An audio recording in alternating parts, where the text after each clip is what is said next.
s'intéresse aux devises maintenant. Flash Forex, c'est avec Philippe Lermy, trader et formateur et ancien chef trader d'une banque centrale. Bonjour Philippe. Bonjour Aude. Et on revient d'abord avec vous sur les événements de la semaine dernière et notamment l'inflation en zone euro qui avait dépassé les 10%. Oui, elle est sortie à 10,7% sur un an glissant en octobre. Donc c'est un nouveau record alors qu'elle était à 9,9% le mois dernier. Donc l'inflation a surpris à nouveau le marché puisque le consensus de Reuters était à 10,2%. L'inflation ne ralentit pas, c'est même une accélération dans certains pays, comme vous le voyez sur le graphe avec l'Italie en bleu. Alors l'inflation, elle est évidemment très éloignée de la cible de la BCE et celle-ci, elle juge que les risques d'inflation sont encore orientés à la hausse et on ne peut que lui donner raison car même si l'inflation est principalement due à l'énergie, l'inflation par la demande continue d'augmenter. Donc on a vu la BCE qui a monté ses taux directeurs de 75 points de base 3 fois de suite et le marché s'attend à ce qu'elle le monte à nouveau de 50 points de base pour la réunion de décembre. Alors on a une bonne surprise quand même, c'est la récession tant attendue de l'économie qui n'a pas encore démarré puisque le PIB est sorti à plus 0,2% pour le troisième trimestre. Mais il ne faut pas se leurrer, les revenus disponibles des ménages, les profits des entreprises sont en baisse, les indices des directeurs d'achat chutent, les conditions financières se durcissent. Bref, ce bon ralentissement, je dirais relativement bon chiffre du PIB, grâce aux services notamment, il semble net qu'illusoire. Et la semaine dernière, il y a eu une hausse de taux venant de la Fed. Avec cette réunion, on pouvait la souffler le chaud et le froid. Oui, tout à fait. Les traders ont été pris à contre-pied. Elle a monté donc ses taux de 75 points de base pour la quatrième fois. Donc c'est le graphe en pointillé noir que vous voyez à gauche sur le graphe. Alors la fourchette des taux Fed Fund, elle est maintenant à 3,75, 4%. C'est le plus haut niveau depuis la crise des subprimes et la faillite de la banque Lehman en septembre 2008. Alors, pourquoi ils ont été pris à contre-pied, les traders? C'est parce que le communiqué qui est sorti à 19h semblait indiquer une fin imminente de la hausse des taux directeurs. Ils étaient tous en train de parler de pivot. Alors pourquoi? Le communiqué indiquait notamment que pour déterminer l'allure des hausses futures, le comité tiendrait en compte la hausse totale accumulée des taux et les retards concernant la transmission de la politique monétaire sur l'activité économique. Donc les traders ont acheté les actions, ont vendu dollars, ils estimaient que la fin de la hausse des taux directeurs était imminente.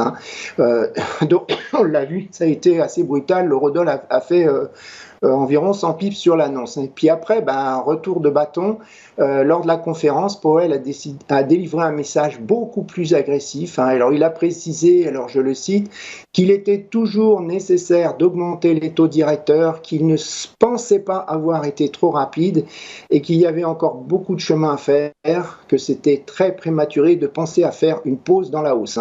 Donc voilà, les marchés ont interprété ce message comme lower for longer, donc encore des hausses de taux directeurs moins fortes, mais pendant plus longtemps. D'où un retournement de situation, l'eurodoll qui s'est mis à chuter, le dollar qui a monté, chute des actions.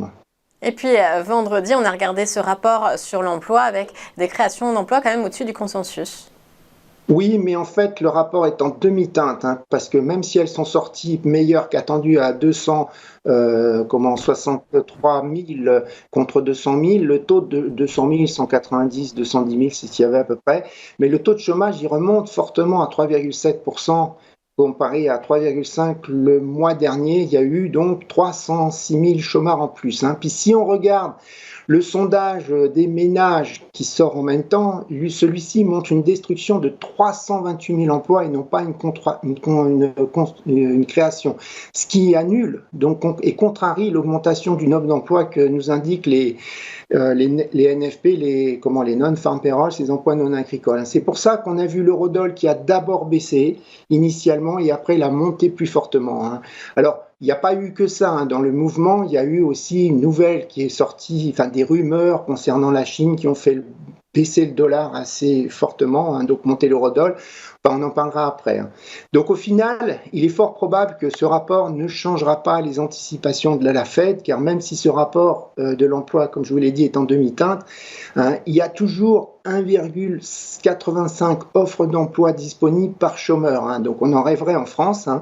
Et puis il ne faut pas oublier qu'il va y avoir encore un autre rapport sur l'emploi, 2 rapports sur l'inflation qui vont sortir avant la prochaine réunion de la Fed.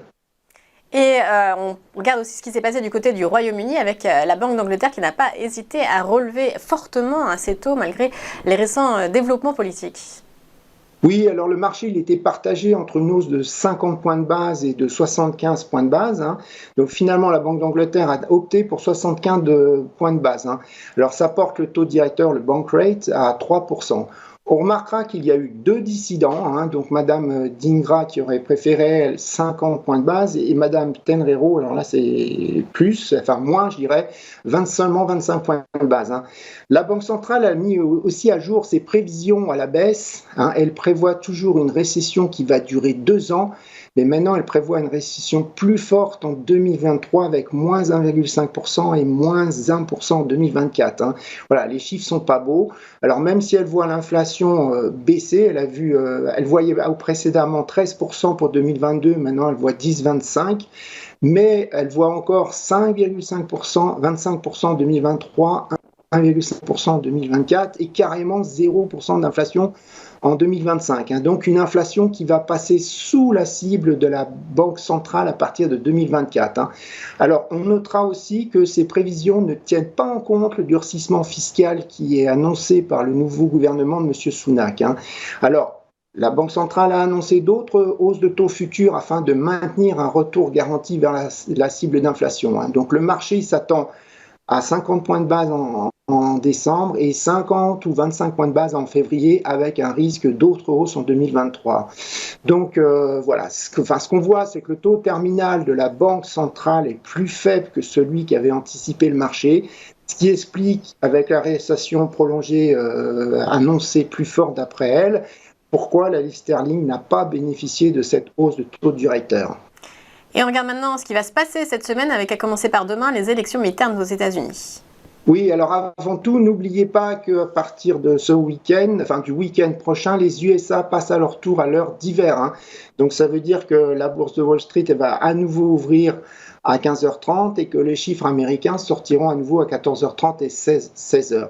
Donc concernant les élections de mi-mandat, là, les derniers sondages donnent les républicains donc en passe de reconquérir le Congrès. Alors, ce qui est en jeu, c'est le renouvellement de la totalité des sièges à la Chambre des représentants, et c'est l'équivalent de notre Assemblée nationale, et un tiers des sièges au Sénat. Il y aura aussi en jeu les postes de 36 gouverneurs et les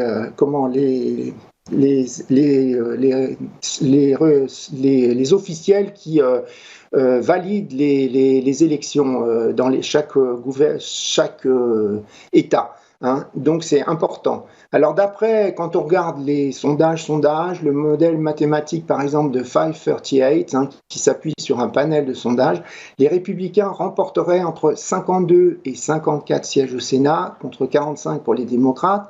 Hein, sachant qu'il faut 50 sièges au minimum, comme actuellement, hein, on a un tie-break avec la vice-présidente qui joue le rôle pour départir, enfin, je veux dire, quand il y a une loi qui arrive à 50-50, hein, qui est votée au Sénat.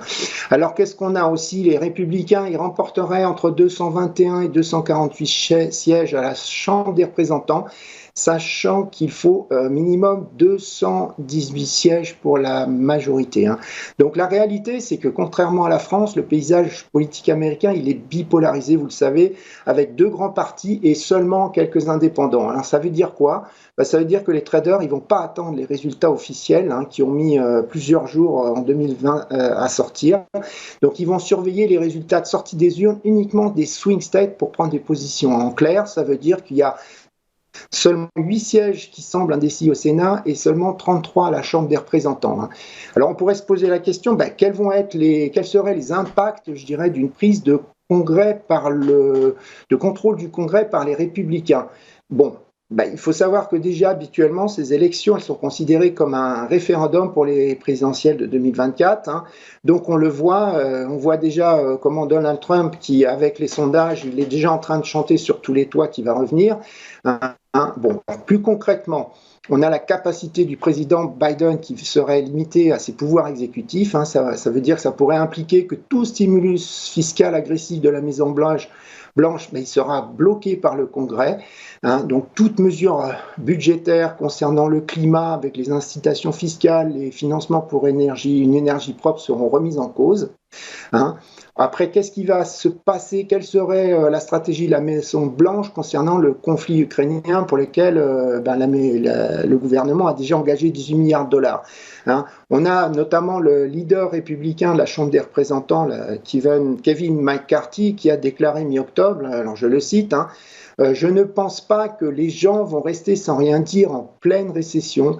Ils ne vont pas signer un chèque en blanc à l'Ukraine. Hein. Donc, je veux dire, ça va être peut-être déterminant pour, je dirais, la fin de la guerre en Ukraine.